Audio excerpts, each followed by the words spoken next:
Everyone, welcome to the video. First of all, we got a new patron on Patreon, Ryan Cooper. I'm super happy about that. Thank you so much for signing up.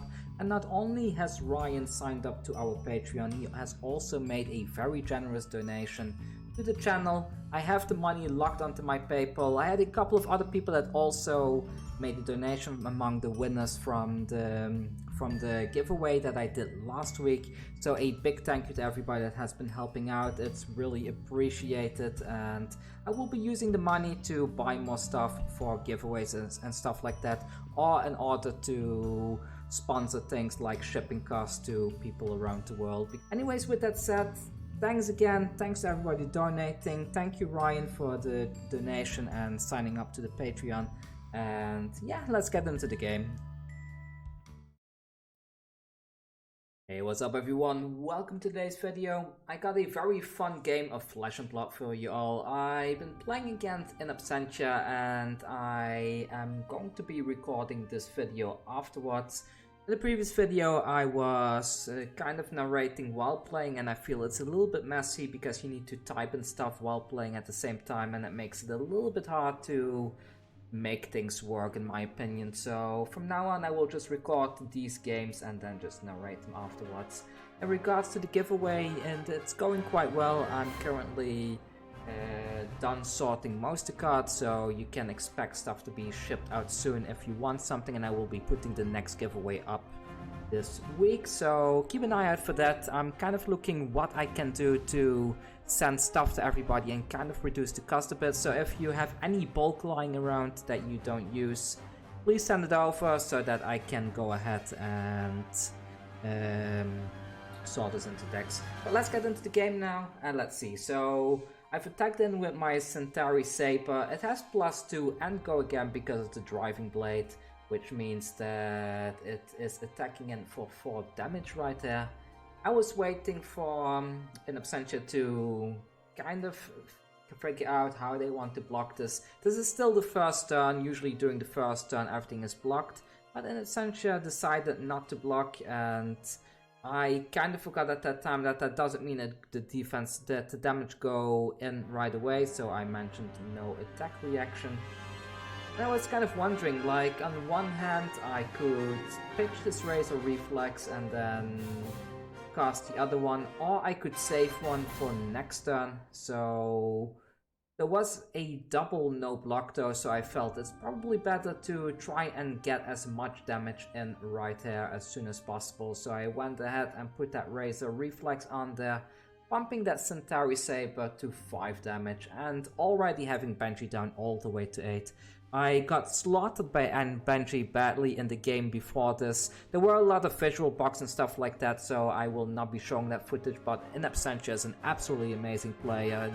Inabsentia has made a really cool Benji deck, I have to say, and it will become abundantly clear with all the plays that you will be seeing in this game. So I went ahead, I ended my turn, I restocked my hand, and I got a Snatch, a Cox, a Commotion, Iron Song Response, and a Cash In. A little bit sad to have the Cash In this early on, because, well, you kind of want to draw into it halfway into the game, but it does pitch for 2, so that's kind of worth something, right? So I went ahead and blocked the opponent's Snatch. Because of Benji, I cannot block these 2 damage cards with the stuff in my hand, and it's a little bit annoying, a little bit hard to go up against that. There's a +3 attack onto the Snatch, turning it into a 5 power card. So instead we're seeing the Needle coming onto the battlefield, and this one is coming in for 3 damage. I'm kind of thinking here, like, should I block this or should I keep it all and go for a big attack? Because the Iron Song Response is just a very good card. Getting that +3 damage is just very solid, so I decided not to block here and kind of hoping I can have a big turn after this by attacking in with either the Cox Commotion or with the Sabers and giving it a +3. So no react there, so I went ahead and took that damage from that Needle. And there came the Life for a Life, which is unblockable, but well, if I'm not mistaken, I ended up blocking with both my equipment just to stop that life gain there. So I put the skull cap and the refraction bolters right in front of it just to make sure that that the opponent does not go back to 9 life. So there we go, at 8, and now my turn rolled around. The hand is a little bit annoying in the sense that I cannot give go again to my sabers. Also, another thing I keep forgetting, like I noticed now while watching, but I keep forgetting to put those counters on the spring tunic. I'm not really sure how many times I have forgotten that throughout the game, and I'm not sure if it really made much of a difference.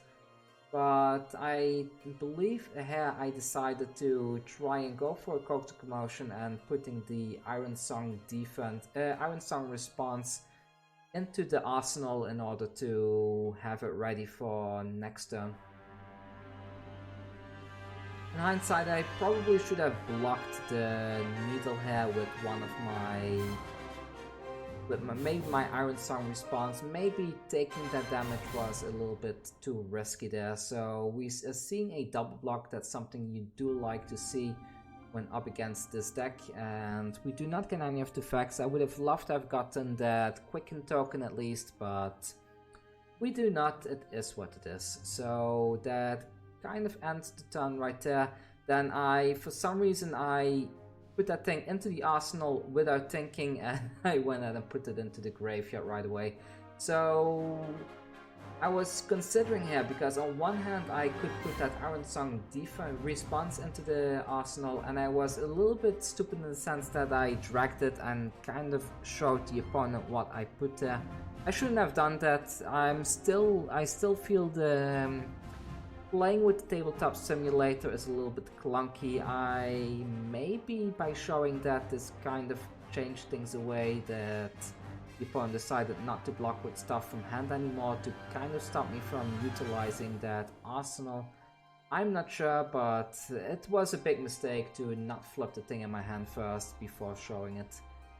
So here we see a pitch for 3 with the hedge up, and we are getting a Kodachi coming in first. It is 1 damage, but I decide to block it with the braces just to stop that +1 attack from the Benji on the next attack. And let's see, what do we see next? We see a Command and Conquer. So I did end up having that response in the...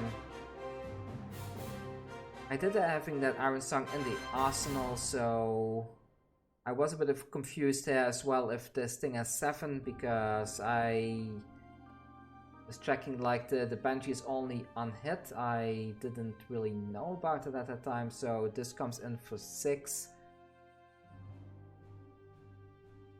And I was wondering here, like, should I go in hindsight? Maybe I should have taken more damage here, but I went ahead and I blocked for 6 just to protect that card in the arsenal, because I could have blocked with 1 and taken 3 and maybe lost the thing in the arsenal. That maybe would have been better. Then I would have been able to cast 1, go again, and then put a snatch on the field or something like that. But I went with this, and yeah, still at 14 life, still feeling kind of confident that maybe I can aggro the opponent out eventually. I still had that Dauntless, no, not the Dauntless, the Iron Song in the arsenal as well. The opponent kept having a bug that their cards were not visible, so you will see a few times in the chat that Inabsentia is asking if I can flip the cards, so I will flip the ones in their hand in order to help them to be able to see what card to actually draw. I am not sure what's wrong with Tabletop Simulator today. I also had quite a lot of bugs that the camera was acting weird and stuff like that, so not sure what that is about, but it is what it is. So let's see. Attacking him for 2. Kind of hoping for a block from the hand here, but like I said earlier, I kind of showed what I put in the arsenal, so Maybe that's the reason why we're not seeing any blocks here for a while, but oh well. Activate the bolter so I can attack in with the second round of Centauri Sabers. Maybe I went for the snatch, I can't remember.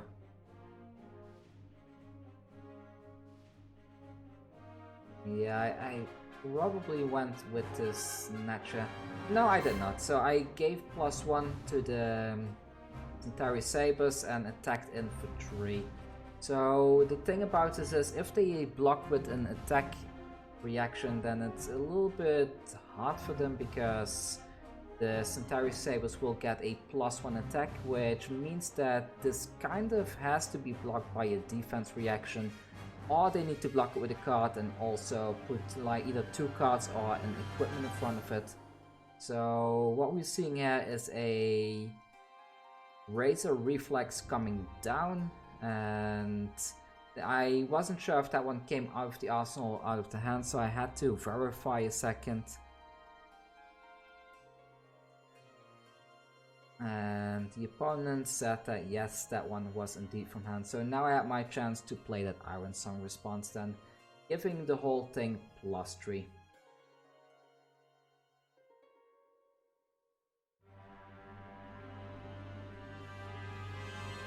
Go. Now waiting, and most likely I think there was a defense reaction if I remember correctly. I'm not sure anymore. Already quite a while ago. Yeah, there we go. So there is a reinforced alliance defense reaction, so that all the damage there is blocked. I do get to put a new card into the arsenal, and yeah, that's kind of it there. So no attack reaction from me since I cannot really do much with that snatch in hand.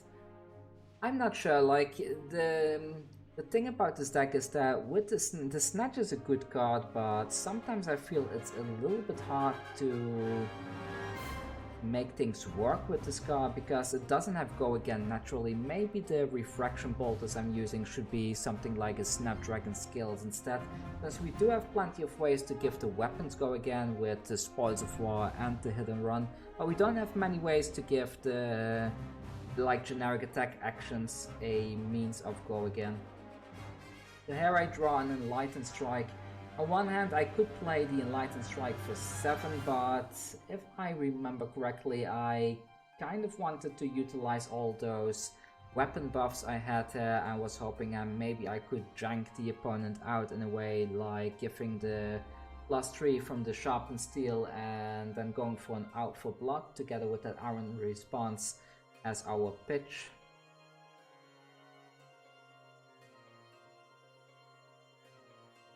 I had to decide a little bit what they wanted to do, how they wanted to attack, and I was kind of calculating in my head like how should I go about doing this, because on one hand giving the +3 is cool, but I could also play everything out kind of and then sort of put the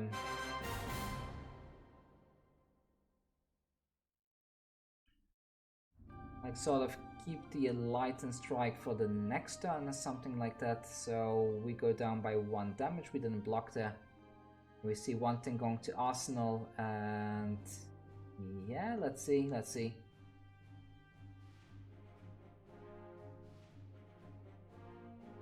There's a draw from the opponent, and yeah, now I'm thinking, so the Enlightened Strike just seems very good, and I believe, if I'm not mistaken, I went for a Enlightened Strike for 5 damage and putting the Out for Blood away. There we go. I had to help the opponent again, so there we go. I put the Enlightened Strike down, and I ended up putting this one into the deck because I only needed 1 resource to attack in with the weapon here, and I still had 1 resource left on my Fiendal Spring Tunic as well.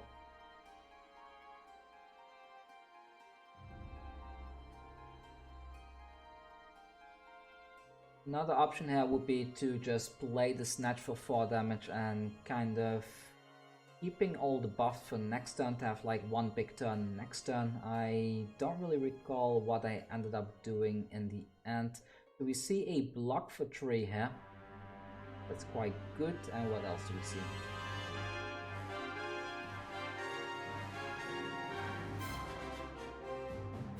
And another block for 2. So the Enlightened Strike is completely blocked.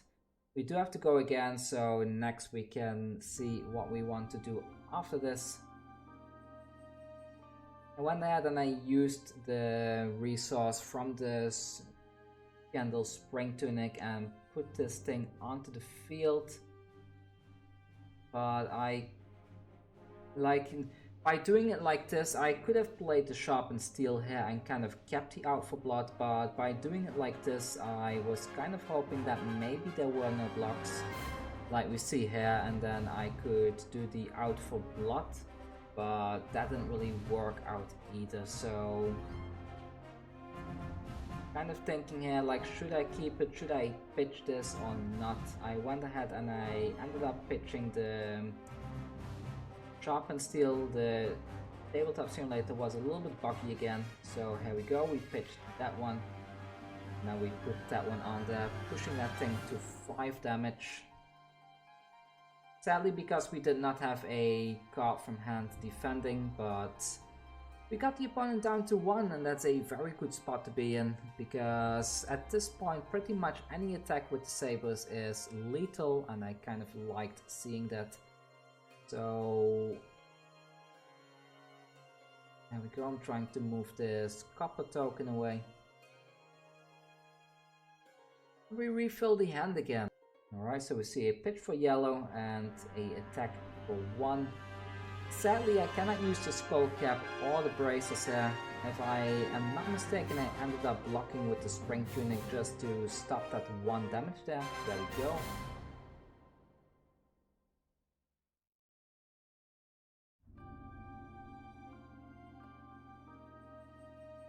There's a Command and Conquer, and if I'm not mistaken, I did not block that.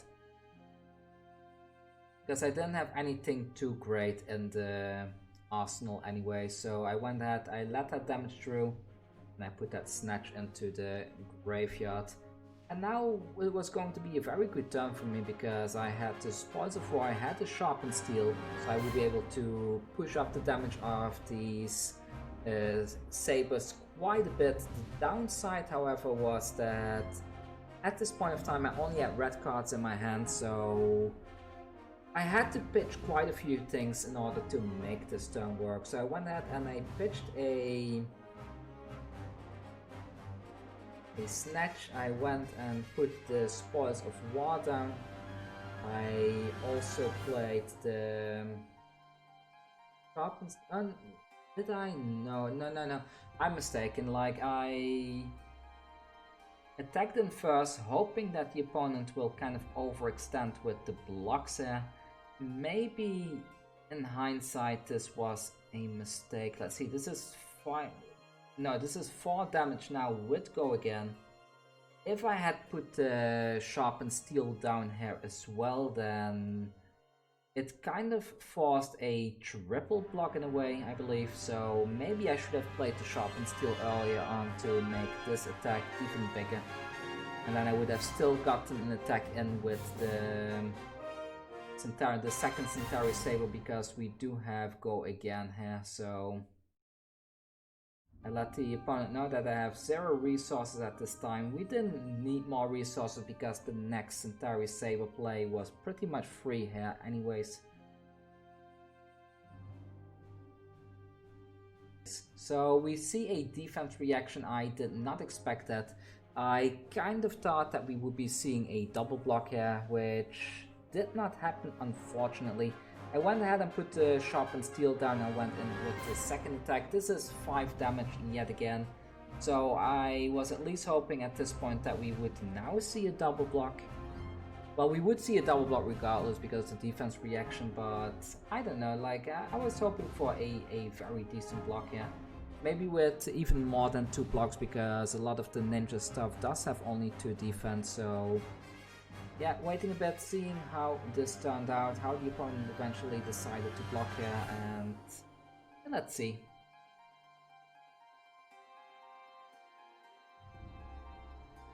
And here we see a double Sigil of Solace. I did not expect that. That kind of stopped everything. Like, I had the opponent very close to lethal, but it was instantly back down to 2. It was a bit of a shame, but that was a very cool move right there. So I went ahead, refilled my hand. Opponent still had 2 things left in hand, so I was kind of feeling okay that I will be able to get a very decent turn next turn.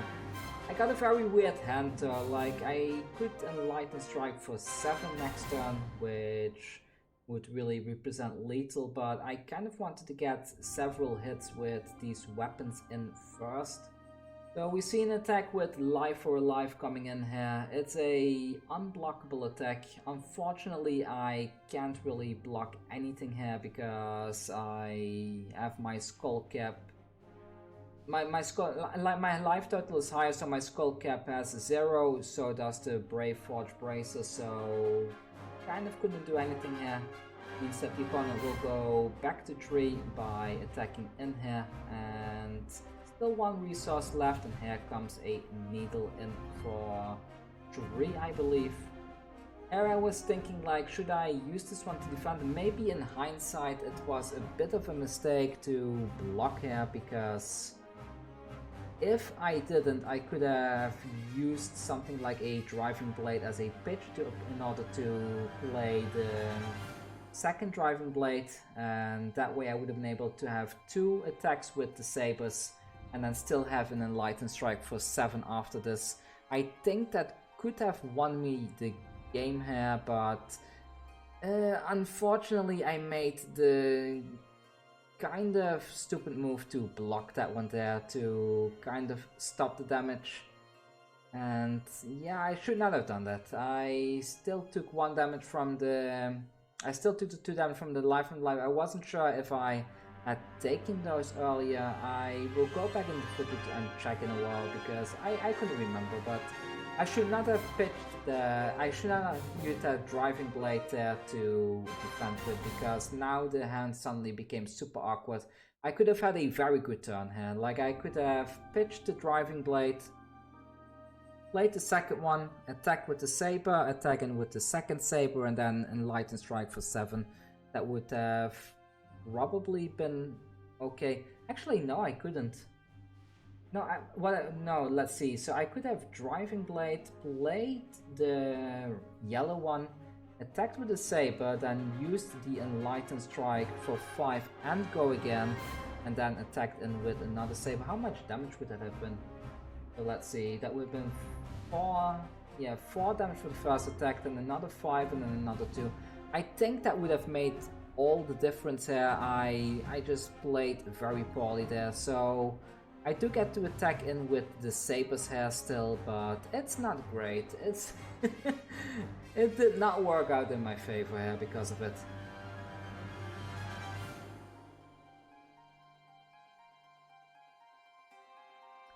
Alright, so we see a couple of blocks here with the breaking skills and they open the center, which means that the sabers get +1 attack, boosting that thing up to 5, I believe. Yeah, to 5 damage. So 4 blocked and 1 damage going through here.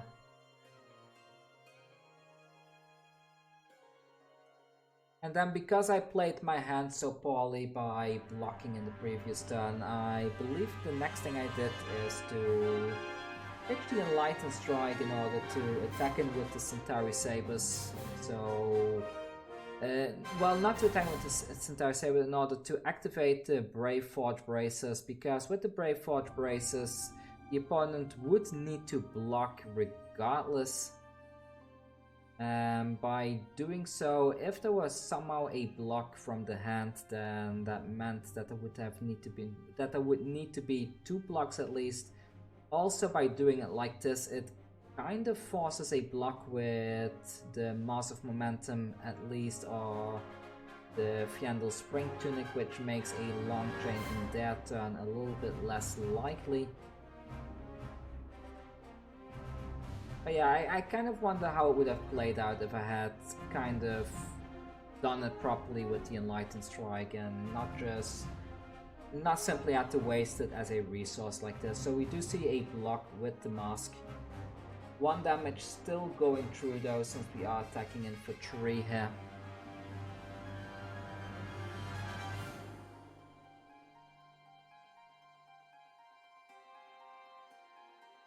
And the opponent takes 1 damage. Let's see, so the braces go back into place, this thing goes to the graveyard. And kind of hoping for a cash-in at this point, because we hadn't seen a cash-in for quite a while now. And I had that copper sitting onto the table for I don't know how long. I think I probably missed a bunch of copper triggers here as well, so that was a thing. But yeah, so yeah, there's 4 coppers. I could also pitch a bunch of stuff in order to draw a card with one of those copper tokens, but I decided not to, if I'm not mistaken.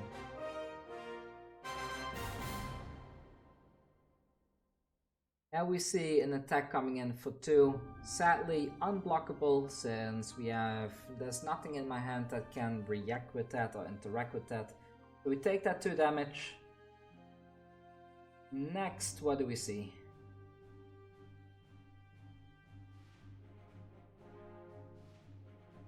Next we see a pitch coming in and a razor reflex. And that's pretty much game. Like, I still believe if I had done it different with the Enlightened Strike, it would have been better. But I'm new at the game, what can you do, right? I'm slowly getting better at it. My very first games were complete disasters.